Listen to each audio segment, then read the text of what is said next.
So today is a very, very important day to choose joy. Why do I say today is the most important day to choose joy? Because it was literally a year ago that we all found out about the pandemic, which is true.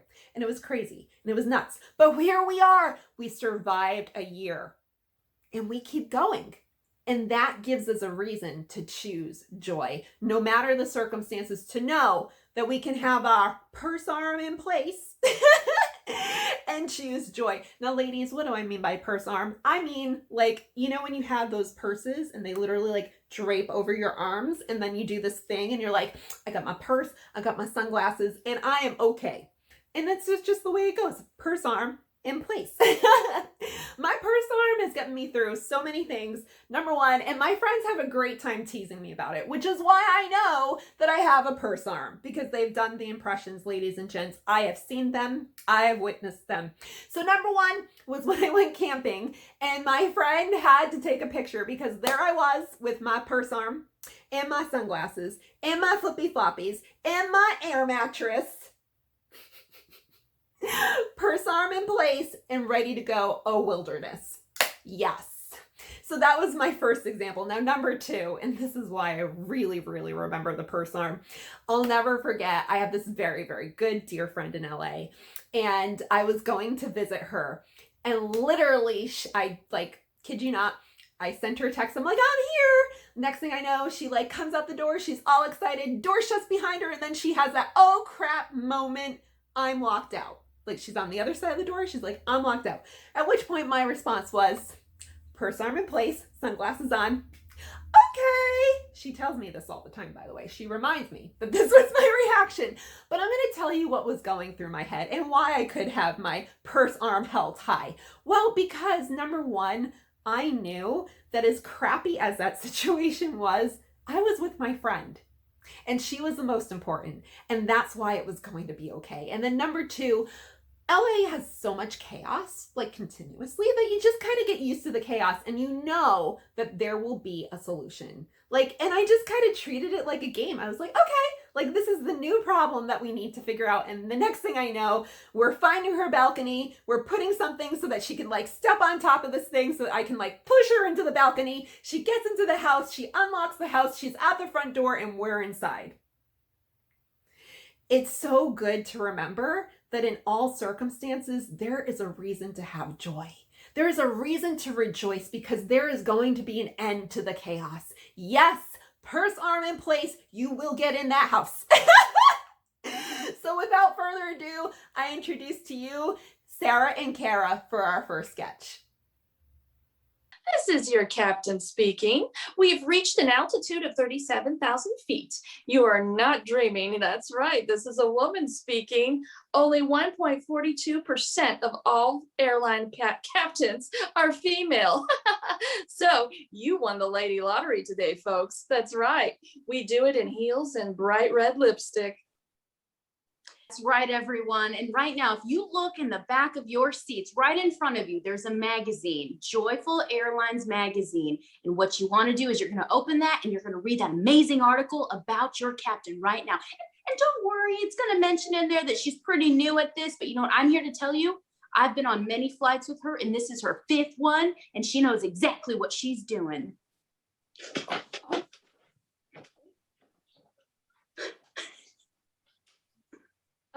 This is your captain speaking again. Wow, wasn't that just a jolly good time? It seems that we have crossed some paths of a flock of seagulls. That's right.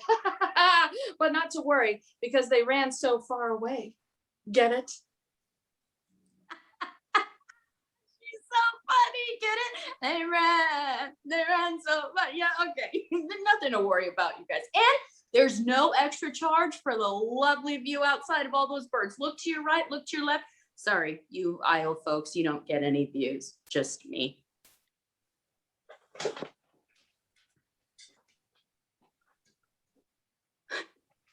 Hi there, this is your captain speaking again. Woo! Don't you just love when you get that little feeling in your tummy when the plane goes up and down? I sure do. Well, just to reassure you, this is all safe. Nothing to worry about here. Just a few air pockets. That's all. Few air pockets. Air pockets. They're making me think of Hot Pockets. Y'all like Hot Pockets? Those Hot Pockets give me gas. And those gas, they do produce air pockets, you know? And then sometimes you gotta release them. You gotta pass them. So that's what we're doing here on Joyful Airlines. We are releasing the gas of the plane. That's all, nothing to worry about, folks. Just sit down and look at my face. Ernie, did you forget to fill the gas again? What? Oh, you think they heard me? Hi there, this is your captain speaking. Just kidding, what you just heard, that was just a joke.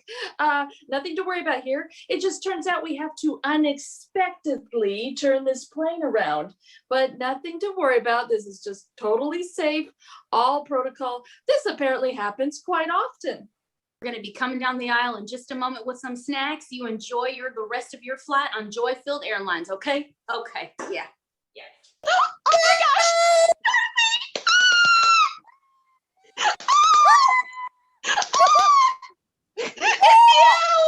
It's you. I'm so excited. I am so over the moon excited because we're having a crafting night. Bonding. I'm so excited. Me too. You know, I was just so grateful when you said, you know what, Maggie, you know what, we need to have a crafting night, because I'm telling you, after my whole like invitation debacle when they went missing, I just needed this. I so needed this. Yeah, I mean, it's gonna be good. We gotta keep our eyes on the prize. I know. And let me tell you, those invitations, they were like $500. And I don't even think I can get a refund. I mean, it's just a lot. It's a lot to take in. And, you know, even thinking about it now, I don't know if I can breathe. On the prize. Close your eyes and picture with me your wedding day. Okay. You're in a beautiful white gown. Yes. Yeah. Are you picturing it? Yeah. Yeah. With your perfectly plucked eyebrows. Oh, yes. Yes. I feel them. I see them. I feel them. I see. Oh my gosh, Darcy. Oh, that makes me feel so much better. I can't even tell you how much that makes me feel better. That's why you are my number 2. You are my second favorite. I got 15 bridesmaids, and my maid of honor, she is number 1, but you are my second. That's right. Second to Lizzie. Second to my maid of honor. I love her so much. Oh, there she is. Oh, there you are. Hi, ladies. Hi. Hi. I just wanted to pop in real quick. I have some bad news for you, Maggie, just to let you know. They didn't have the orchid colored tulle that you were running so much, but they do have lavender purple fuchsia, but just not the orchid. Okay. Gotta go. Sorry, I have to go. No. Bye. No, I can't have. I need a purple. I need orchid. My mother likes orchid. Not purple. She hates purple. Louis Vuitton heels you have on. Louis Vuitton? And who's that at the top of the altar? Oh, Ryan Gosling. I love Ryan Gosling. Oh, no, silly. Your fiance. Oh. You're so funny, Darcy. You're so funny. You're such a kidder. I am so excited. Because guess what? What? Tomorrow, I am taking my wedding engagement photos. And guess what? Okay, so I know like everyone thinks that my wedding planner from France, like she's really crazy, which she kind of is, but guess what? What? Okay, so she has this like amazing like facial regimen, like this thing for her face that is like really unknown. Like I had to talk to a guy who like knew a guy who was like, it's in the trunk, but really there was another guy in the trunk. And then I had to ask the guy in the trunk for this face stuff, this face mask. But guess what? He had it. I know. I'm so excited. I know. And here it is. And I'm gonna try it for the first time with you. Yes, pampering. It's time to pamper and just feel the goodness. Like just feel all the goodness because my face is gonna glow. My face is gonna glow. It's burning. This isn't glowing. This is burning. Okay? This isn't glowing. This is burning. This is burning. This is burning. I gotta get out. I gotta get out. I gotta get out. It's so bad. You're gonna be beautiful. My face is on fire. You're a beautiful bride. You're beautiful. I'm All the gonna be a beautiful bride. My All the face is pain on will be fire. worth it. It's gonna be a beautiful day. And all the pain will be worth it. All the pain is gonna be worth it. Now let's bedazzle some centerpieces. Woo! Oh, hello, Josie. Oh, hi there, Grace. We're just waiting for a couple more people to pop on. How you doing today? Oh, I'm doing well, yes. Yeah. Hey, sorry I'm late. What's she doing here? What am I doing here? What are you doing here? Oh my gosh, I am so sorry I'm late. I know this is like the second time. Oh, Tommy, you put those clothes back on. I swear, you remember what happened the last time Mommy was on Zoom and you decided to run through the entire house naked. I am so sorry about that, by the way. An apology to each of you is going to your house with flowers, I promise. Okay, ladies, I need to draw your attention. I called this meeting here today because, you know, it has come to my attention that our neighborhood is a cesspool of negativity. And I also found a rake in Grace's yard. Yeah. Oh, no. And we all know what happens when there's a rake in Grace's yard. That's why Bert twitches. And honestly, I'm so tired of having to explain to my kids that he is not creepy. He's just twitching because of a rake, and we don't need another one of those in the neighborhood. Just saying, just saying. And then I thought about it. I thought about it, ladies. And the rake is not the problem. You don't say. It's not. And you know what they say, if you want the outside clean, you got to clean up the inside. So I called this meeting here together today so that way we could spread some love and encouragement to one another. Erin, no, there is no ice cream before dinner. How did you even know that? 8 years, Mom sensed. As I was saying, I brought us here so we could spread some love and encouragement to one another. Yeah. That's not going to happen with that mean Biddy. Hush it. Oh, okay. You two are grown women. I don't understand. Y'all should be ashamed of yourself arguing like this.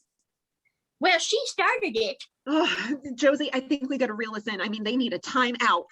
No, let's just let it out. The other day, she stared at me for like 5 hours. She stared at me out the window for 5 hours and didn't even like break to go to the bathroom or anything. Oh, yes, I did. You did what? I wore my Depends that day, so I went to the bathroom. Oh, gross. Hey, Cliff the mailman visits her first. What? He visits you first. The whole neighborhood knows. Before you got here, I was the favorite. Now he spends an hour before circling the block so he can see you bent over in your garden. Ew, gross. He's like my dad's age. Ooh. And that isn't all. Then the hussy has to go and give him lemonade. Aw, poor thing. He just seems so tired from all that work. He used to like my milkshakes. What? You heard me. Before you gave him lemonade, he used to come by for my milkshakes. And everyone in the neighborhood knows that my milkshakes are better than your lemonade. Does she even know what she's saying? That's right. They're better than yours. What? Better than yours. Okay, y'all, I think we've heard enough. Just enough. Erin, no, you cannot have a milkshake. Mommy will explain why later. Thanks, Grace. See, everyone likes my milkshakes. Clearly noted, Grace. Okay, moving on. Grace, did you know Lori was recently dumped by her college sweetheart? Why should I care? A very recent breakup. Last time I tell you anything. I'm sure he had enough of her too. For your information, he cheated on me. Thank you very much. I thought I'd move here to get a fresh start. Oh dear. Oh, you must be pretty lonely. Because you said it? Yes! That's why I used to give Cliff my milkshakes. Oh, enough with the milkshakes. I haven't had my husband around in a long time. Oh, Tommy, the clothes are non-negotiable. Oh, I need to just get out. This is just so awful. That's right, ladies. Let it out. Just release it. Release it like some boogers that need to come out when you're sick to get better so you can breathe. Take deep breaths. Let it out. Maybe sometime you can come over here with those milkshakes of yours. Okay, I'd be willing to drink your lemonade if Cliff does it, even if Cliff spits it out as he walks away from your house.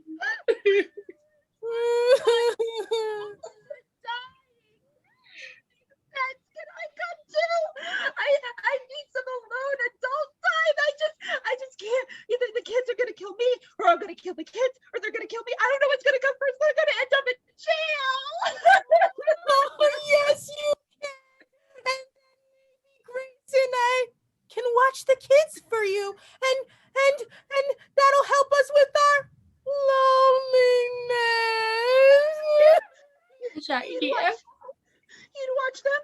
All of them. Every single last one of them. Yeah. Oh my goodness, ladies, my heart is about to burst. I feel all the love and encouragement and just joy emulating from y'all faces now. Look at those tears. Those are tears of joy. My work here is done. Oh, yes. And Grace, my husband's asking for some of your milkshakes. Sorry. Oh, well, see, everybody loves my milkshakes.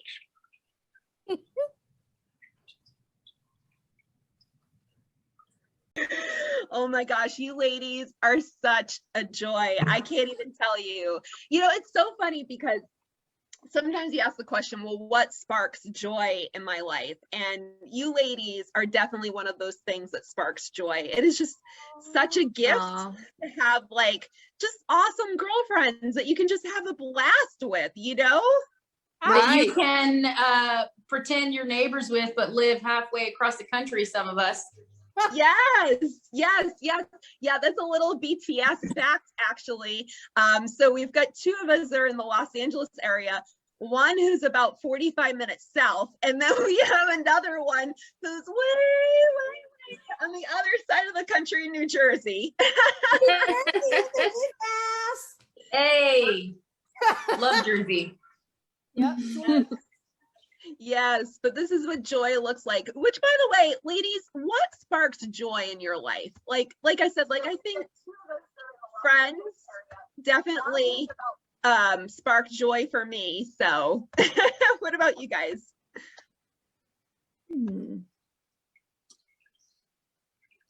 Well, I Love it. Nobody talks, and then they're all like, "I'm going." Joy. I honestly, Yes. I would say my family. I think there's nothing better than, and particularly what came to my mind were my niece and nephew, just my family. I enjoy seeing my niece and nephew grow up, and like, it sucks that I'm done being a kid, but seeing life through their eyes and just their simple faith actually at times is really inspiring and encouraging, and it sparks more joy in my heart and my soul. And it makes me just want to have a very simple faith. So they bring me joy. Yes. I want to piggyback on what you just said, because I'm a kid at heart. So that's what brings me joy. Just embracing being a kid. Yes. yeah. Well, like, you know, just skipping or wearing shirts with hearts on them, or like just hugging my big brother, or like my family, like, or my friends. Like, I'm a big hugger. So like those just things just so joy. Like, how can you not be joyful when you're like hugging someone, you know? That's Oh, true. definitely. Yeah, I think what brings me joy besides my cats, just kidding. And family and friends, they also bring me joy. I love to be able to have a deep conversation with a friend, and maybe that person's going through a hard time, and just my interaction with him or her cheered them up and brought them back up to maybe from where they were. And I like being able to have done that for somebody. That brings me joy. Yeah. That's so That is beautiful. so beautiful. Yeah, that's so beautiful. I think Karah wins the pageant. Karah wins the pageant. Yes. You are crowned. There's no competition here. Everybody has a wonderful. No, I know. You need to do a pageant pose. You should do like Yes, a your pageant pageant pose. Yes. There it is. Yes. Girl, yes. Look at that pageant pose. I love what one of the ladies brought up. Oh, by the way, Natalie says, amen, Karah. And Sister Carmen Christie says, with your spirit, keep spreading his joy. Yes. Yes. Yay. Love it. I want to go back to that idea of childlike joy, because it is so true. There is something that happens, you know, when you think about just being like a child and that trust, like you can just go play in the yard for hours and you know, like, okay, mom and dad or somebody's got it.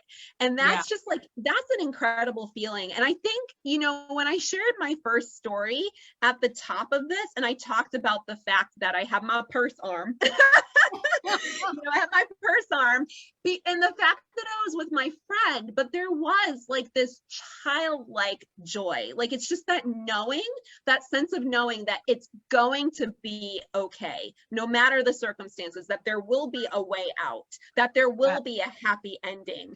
And I think that's the hard part too. Sometimes we think, and I think that's the big difference between joy and happiness, right? Happiness, there's like an absence of anything bad. Like there's no sadness, but with joy, you can be in all circumstances and like, it doesn't matter. It doesn't matter. I don't know. What do you ladies think about that? Yeah, like it comes from within. I feel like joy comes from within, you know? So Right. no matter what's going on around us, we can still choose to be joyful. And I know sometimes when we get into those challenging situations, it's not always easy to remember, but if we can just remember it, then it's like, oh yes, I can choose to just find the joy anyway and just be joyful anyway. Yeah, Yes.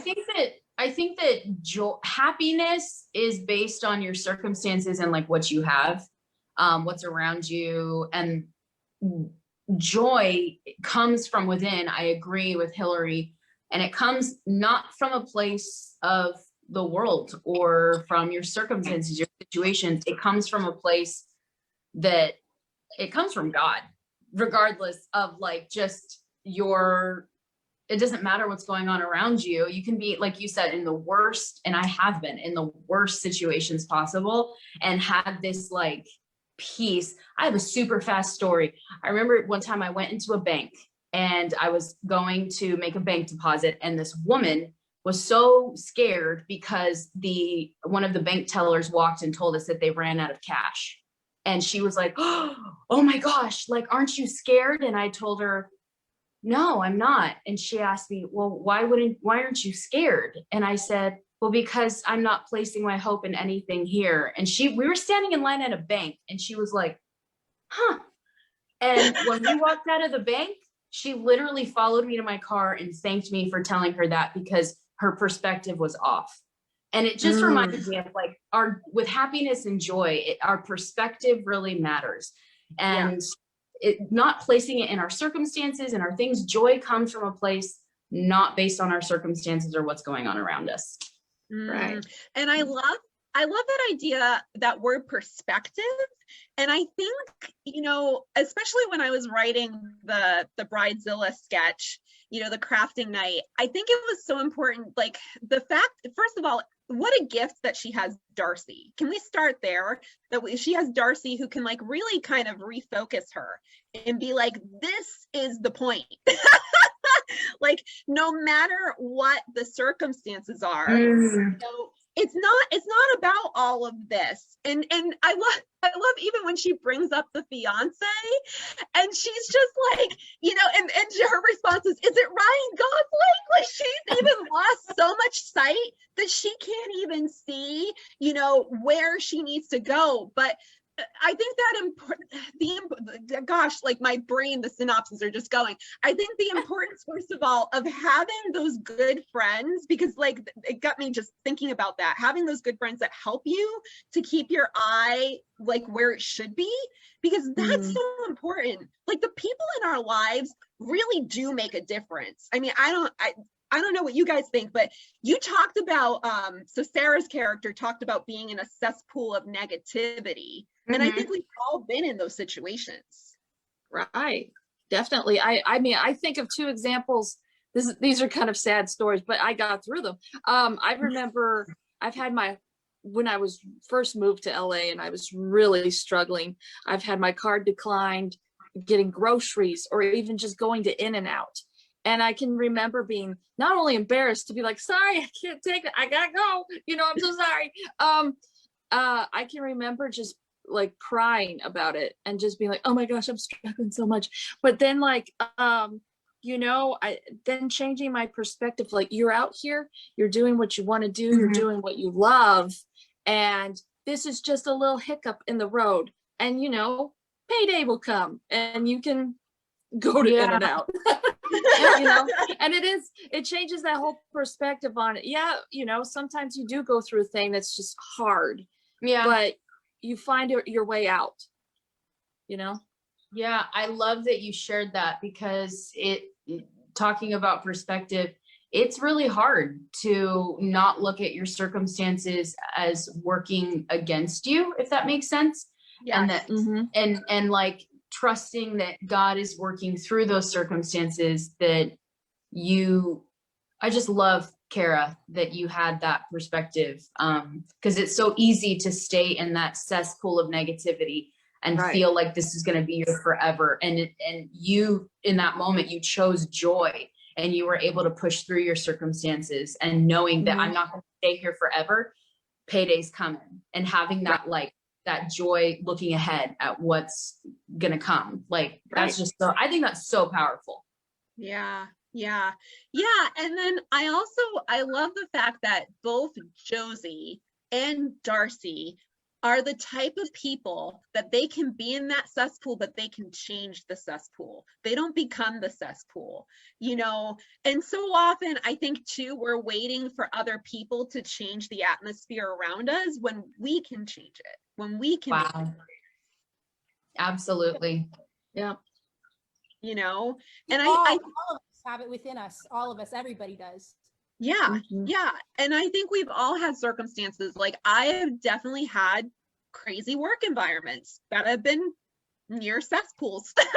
Same here. I would agree. When you were saying cesspool of negativity, I'm like, we've all been in those environments, and I went straight back to that job in my mind. I know when you're surrounded by people that are just negative, it can get very difficult to choose joy, but it's necessary. It is necessary. Yes. And what a difference does it make when you go in? So one of the things that I've decided in those circumstances a lot of the times is I'm like, you know what, today I'm going to go in and I'm going to compliment everyone. I'm going to encourage everyone. Like I'm going to be it. Like, even though I want the encouragement and I'm not getting it, I'm like, maybe it's my time. Like maybe if I start to do it, maybe it's going to change the atmosphere, you know? Because you can be that light, and then you can light everybody else up, and then they'll light you back up, and it'll just be light and joy all around. And sometimes you don't even know that you're that light. I fully had people tell me that I never ever thought would tell me. When you walk into a room, you bring light, and we love having you here. And it's like, wow. And I think that's a very powerful thing you brought up, Christin, and Hillary said it. We all have that choice, that power to turn things around, to be that light, and to spearhead the way for others, to encourage them to choose joy. You know, we don't have to give in to the negativity. Exactly. Yeah. Right. And I also really like what Christin said about sometimes you are the one that needs the encouragement. I mean, I know I've been there, but sometimes nobody's around to give it. I know I've been there too. And that's when it's like, okay, well, if no one else is going to play that role, I guess I'm going to have to play that role myself. And then you just from within, you somehow muster it up from within. And then you're like, okay, I'm going to choose to be joyful. I'm going to focus on something good. Surely something good is going on. Like there's surely something, if we can just shift our focus just a little bit. And then everything gets better again. Like everything always gets better. Like as the word says, all things work together for the good. For Yes. Hey, yes. Purpose. So, we just got to keep that in mind, Wow. It's so true. It's so true. Yeah, and there is always this reliance too when you don't do something alone. And I understand that too with the pandemic, this has been a time of what's felt like maybe a lot of isolation and a lot of being alone. But community is so important, whether it's a phone call, whether it's a Zoom call, whether it's I'm gonna bake cookies and leave them on this person's doorstep. Like it does make a difference having that sense of other. We need each other. Amen. Definitely. Yeah. Yeah, I agree. I've been I've been saying this quote, like you're like the 5 people you surround yourself with. And I've actually recently been taking inventory of who is in my life and asking whether or not they are coming from a place of negativity and they need that encouragement and how it's affecting me, or if there's someone who is actually going to help me get in the direction I'm going. And I'm thankful, actually, I feel just led to share this, that there's a scripture verse that talks about, a righteous person chooses their friends wisely. I think it's really important to know which people are going to bring joy into your life, that are going to cultivate that and encourage that. And then others that are struggling, don't write them off. How can you be that light in their lives to encourage them and uplift them? We don't in this group, friends, we don't cut people off. We help them grow. So, you know what I mean? How can I be that light in their life? How can I encourage them to choose joy? How can I make a difference? Yeah. What do you girls think? I love what you just said. I'm in agreement. I'm just thinking about how difficult it was. Like, I'm just thinking of poor, Josie, God bless her. Just opening up that can of worms. I mean, obviously she's into everyone's stuff. We know that Josie is just in it. She's just in it. But at the same time, it takes bravery sometimes to open up that can of worms. I mean, my character instinctually was just no, we need to shut this down. This is gonna, round zero is gonna happen. But sometimes, I'm making the face.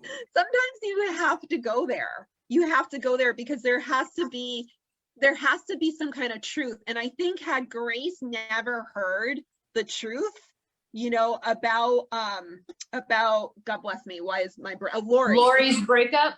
Yeah, if she didn't know the truth, and if they didn't also know, my character Kimberly, she really needed help. She wasn't telling anyone that she needed help, but she needed help. Yeah. I really identify with Kristin's character. I can't tell you, it reminds me of my own sister. Just moms, God bless moms. It's so hard. And you know what? They are the hardest working. I'm not a mom yet, but I mean, I can't tell you how many times you hit that character spot on, girl. You're like, I need me time and I'm gonna kill someone. But they need encouragement and joy. And I was also going to mention, sometimes it's important to be the initiator in helping someone who is in a difficult place of not choosing joy. It's really hard to do that because you also want to be careful and be sensitive to how people are struggling and suffering through their difficult times. But sometimes you got to get in there and you got to do the digging with them and help bring them out of that pit and encourage them. And I think that's Josie's, even though she's a nosy person, she knows everyone's business, but she meant well. She wanted everyone to kind of get out of that pit. and then Yeah, help Bert. So definitely. I think of Grace too. I think of Grace, like when she finally finds out what's going on with Lori, it kind of reminds me of, I've had instances where I've been mistreated by people, even friends, and I'm like, where is she coming off from? What's wrong with her? You know, I don't sit there and call her a hussy by any means. I've never called anyone a hussy as far as I know. So that was really fun to do. But I think I've had it before where I think, gosh, she's just, what's her problem? She's rude. She doesn't like me. I've even had people not like me because I'm too nice. I don't know why you wouldn't like someone for that reason, but it's happened. And then once I figure out and learn what maybe they're going through something, like I've had before, someone was going through a divorce or someone was going through some kind of depression. And I was like, oh, they're kind of lashing out. It's nothing I'm doing. They're just going through something, you know? So it does change your perspective. Yeah. On that. Yeah, I just like to give a little recap because we're just about at time. I'm like, I can't even believe we're at time. I'm like, I could keep talking. Like I could totally keep talking. We could all keep talking. This is the joy. This is the joy of ladies coming together. We need each other. I think that's definitely one of our takeaways from this, the fact that we need each other and that it helps us. We need good people around us, but also you need to bring the joy. You need to bring it, sisters. You need to bring it, okay? You don't see it around you. You be the joy. You be the joy. And just remember that there are always things in our lives that we can grab hold to, that are real, that are the real things in life that are the most important. And that can anchor you. That's what joy does. Amen. Mm-hmm. Yeah. Also, acronym: Jesus, others, then yourself. Yes. Yes, girl. Yes, girl. I love it. I love it because it's the truth. It's the truth. If you ask yourself that question, where does true joy come from? Maybe you're asking that today. Think about that and know that it definitely doesn't come up from a place. It comes from something else, like bigger than you. It comes from something bigger than you, for sure. Always bigger than you. All right, ladies, I thank you all for coming and joining us for this wonderful show, and we'll see you next time. Bye.